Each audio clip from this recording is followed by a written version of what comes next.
So I did want to talk really quickly about these. We were talking about who's in charge, pointing the finger, blame game, all of that. People, I think, should know how much these politicians who are in charge of the responses are getting paid for doing their job.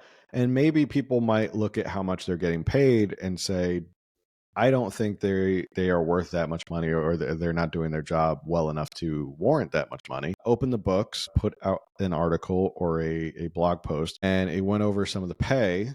So Karen Bass makes $300,000 a year. She made that in 2023 plus benefits, making her the second highest paid mayor in the country, just after her San Francisco counterpart. The San Francisco mayor, just for reference, London Breed last year made $383,000, which is, that seems like so much money to me to be making for being the mayor of a city. Well, it's like a public servant position. Kristen Crowley, the LA Fire Department chief, her pay was $439,772. That's $412,000 in base pay and $27,000 in other pay. So she makes more than the president as a fire chief for Los Angeles. There are some other top highest paid employees in the city of Los Angeles. Let me ask, do you know a guy named Mark Chambers? Does he ring a bell? I don't know. No. It's not a trick question because... Maybe. No, I know. I don't think so, but you might start describing, I'll be like, oh yeah, that guy. No, it's not a trick question because I looked at this list and I have no idea who he is either. Mark Chambers is the lead or load dispatcher for the Department of Water and Power. His base salary is $293,000. He made $334,000 in overtime pay, bringing his total to $857,000 a year. Did he stand there and watch the reservoir get emptied the entire time? And that was his... I think he watched the entire load of that reservoir get emptied. John Getkias, he is a fire captain in Los Angeles. His total pay was $801,000 last year. His base pay is $176,000, but he made $600,000 in overtime. So over $500,000 in overtime. Okay, I think that's too much. I think it's fair that somebody who is putting their life on the line is maybe paid a little bit more. Most of us don't really want to do that. We're certainly not trained to do that. But that amount is pretty ridiculous. So I guess the Department of Water and Power is a very lucrative position to get because after John Getkias, you have 6 people who all work for the Department of Water and Power, and they all make over $700,000. Okay, I know where I'm looking for my next job. I mean, I can stand to watch a reservoir get emptied. I'm cool with that. I mean, go work for the Department of Water and Power because that seems to be a pretty sweet gig. And not to be outdone, the CEO, Janice Quinones, she is the head of the Department of Water and Power in LA. Her annual salary is $750,000. So that's just her base salary, $750,000 a year. A lot of these other people, they're getting like overtime and stuff like that to bring it up to 700, but her base salary is $750,000 a year annually. And her predecessor, Martin Adams, made $435,000, which we discussed, and we were kind of looking at this like a little quizzical of like, why all of a sudden did it almost skyrocket to double just for this one lady? Right. She used to be a senior vice president of PG&E. You know, the one that got sued for... I was just going to say, aren't they bankrupt? Are they bankrupt or are they getting bailed out? Because we didn't... Now, we kind of... Yeah, we went back and forth with her a little bit, and we didn't read too much. We had some ideas. They didn't really pan out. We were like, okay, this is just confusing. But now I'm speculating again, because she left PG&E. And now I'm wondering... And this is just me throwing this out there off the cuff right now. Like, I'm not making an accusation, but they're like supposedly bankrupt. And then they were found responsible for their equipment for fires, Paradise Fire, right? Yes. Not what we said. Right. So maybe she knows something that she was basically like, I'm going to keep quiet.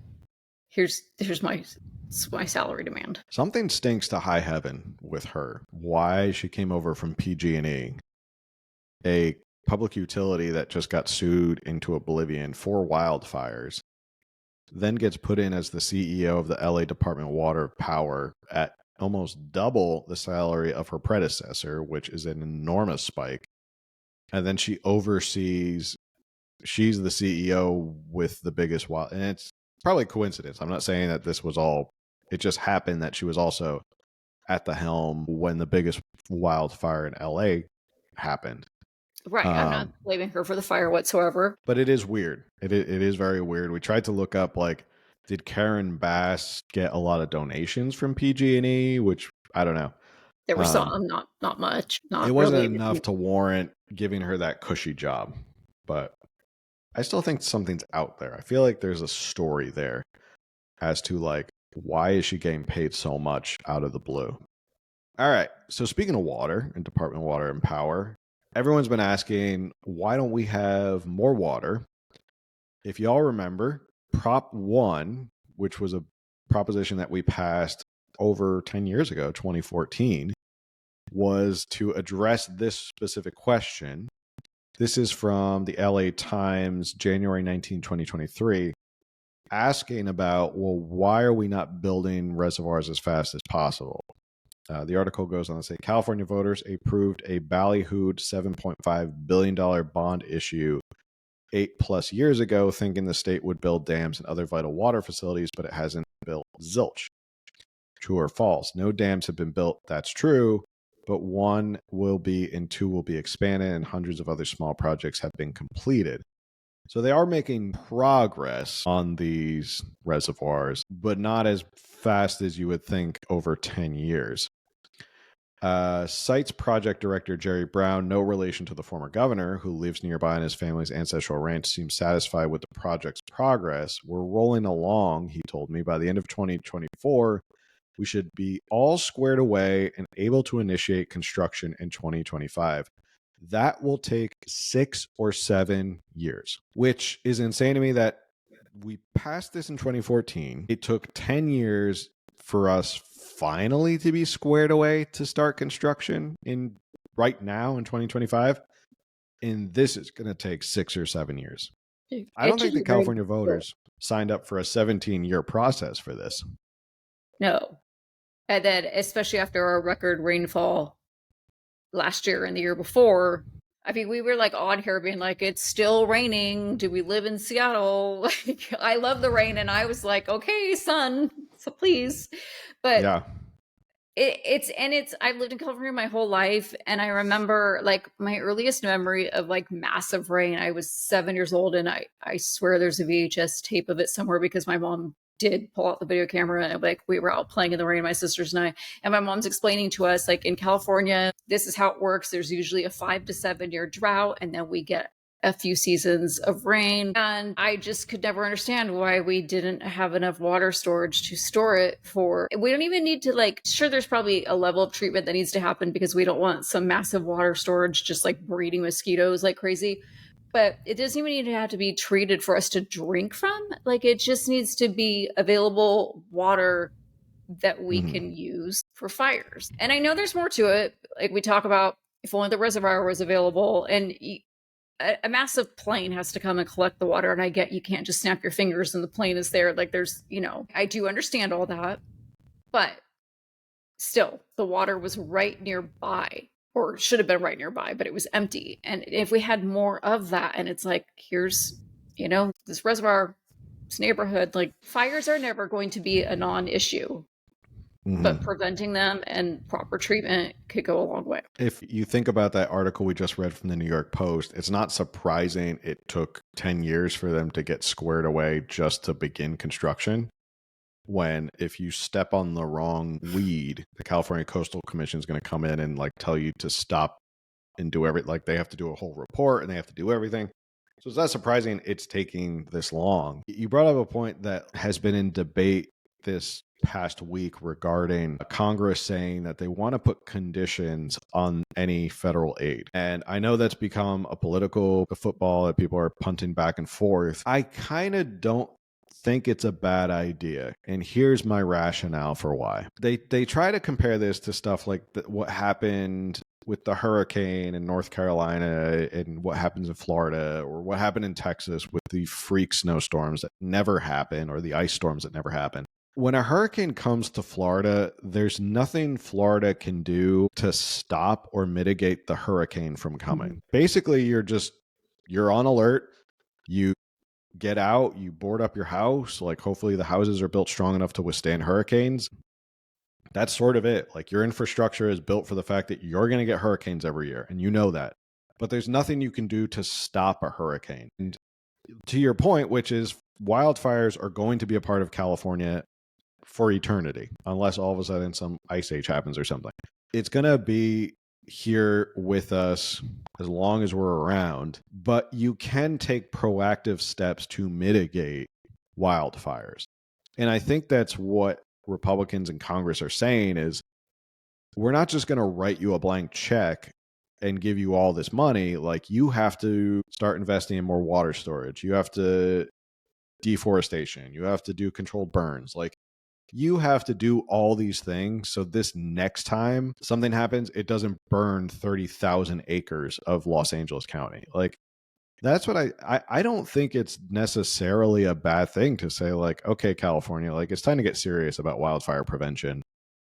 You can't just let this happen and then go to the federal government and be like, okay, bail us out, please. That's my thought. Like, you can mitigate wildfires more than you can mitigate a hurricane, which you can't really mitigate a hurricane. It comes, and if it's super powerful, that's all you can do is just kind of hope for the best.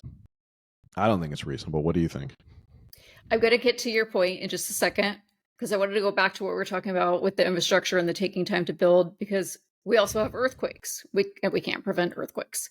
And so I do understand that, like, there's a whole lot of engineering that goes into the design and planning and building of these water structures.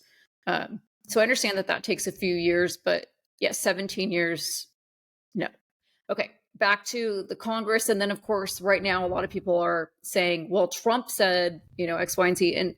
And I told you, I sent you the article, and I was like, I think that, it was back in, I believe, September of 2024, before he was reelected. Trump was telling Gavin Newsom, if you can't get things under control, then if you have fires, we're not going to send you aid. And of course, now people are using that content as if somehow Trump caused this fire, and like now he's about to be president and like whatever. And yes, now that goes back to the whole sensitivity thing and everything. Like, yeah, like it comes out sounding like, okay, Trump, just stop talking.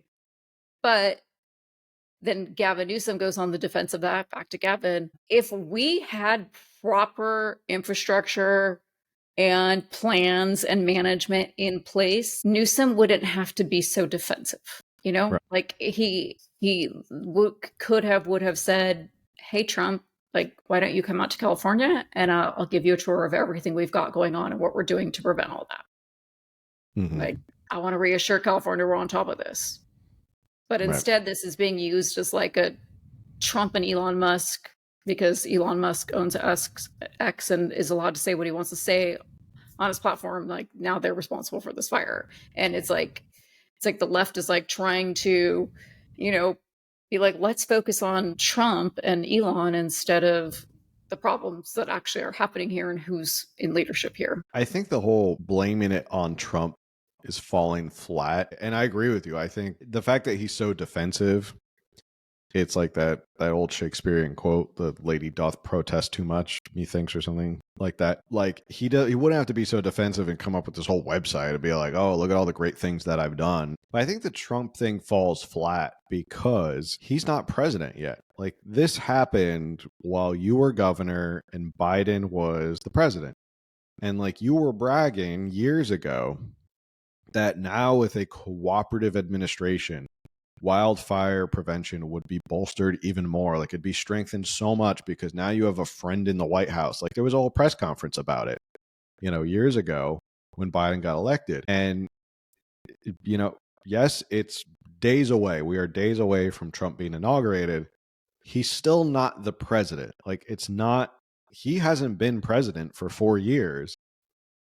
Biden has, and you've supposedly been working with Biden to strengthen the country or strengthen these wildfire prevention tactics, and clearly you haven't. So trying to now all of a sudden turn around and be like, no, well, it's, Trump is spreading all this misinformation about all this stuff.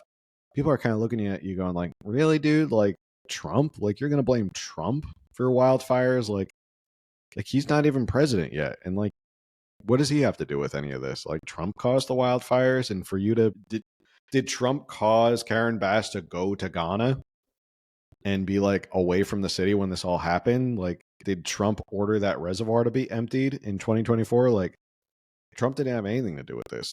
Hey, thanks for checking out the California Underground podcast. If you enjoyed that clip, make sure you subscribe, like, share, review, comment, all that stuff that helps with the algorithm, helps people find us more.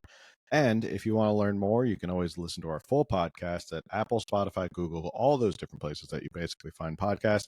Or if you just want to keep watching clips, you can check out clips here, or you can subscribe to our channel right here, somewhere in here.